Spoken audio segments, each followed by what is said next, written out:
তো গাইস, আপনাদের অনুরোধে আজ আমি অস্তমতন নিয়ে ভিডিও বানাচ্ছি। অস্তমতন এমন একটা বিষয় যা অনেকেরই লজ্জার কারণে কথা বলে না, কিন্তু সবার জানা উচিত গাইস।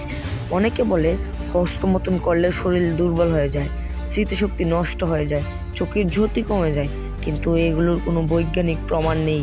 তবে সমস্যা হয় তখনই যখন এটা অতিরিক্ত হয়ে যায়, আসক্তিতে পরিণত হয়। অতিরিক্ত হস্তমোদন করলে পড়াশোনায় মনোযোগ কমে যেতে পারে, ঘুমের সমস্যা হতে পারে, মানসিক চাপ বেড়ে যেতে পারে, আর বাস্তব জীবন ও সম্পর্ক আরও কঠিন ও ভুল ধারণায় তৈরি হতে পারে। কিন্তু সত্য কথা হলো, পরিমিতভাবে করলে এতে কোনো ক্ষতি নেই, কোনো মারাত্মক ক্ষতি হতেই পারে না। সমস্যা কাজটাতে নয়, সমস্যা হলো অতিরিক্তভাবে এই কাজটি করলে। তবে নিজের উপর নিয়ন্ত্রিত রাখো, নিয়মিত ব্যায়াম করো এবং ভালো মন্দ খাবার খাও। এতে করে তোমার শরীর সুস্থ থাকবে এবং সপ্তাহে 1-2 দিন করলে এটা কোনো সমস্যা নয়। তবে অতিরিক্তভাবে করলে এটা তোমার অনেক সমস্যার কারণ হয়ে দাঁড়াবে।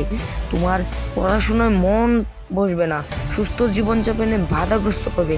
নিজের শরীরকে বুঝো, নিজের জীবনকে গুরুত্ব দাও। আশা করি ভিডিওটা তোমাদের অনেক কাজে লাগবে। লাইক আর শেয়ার করতে কখনোই ভুলবে না।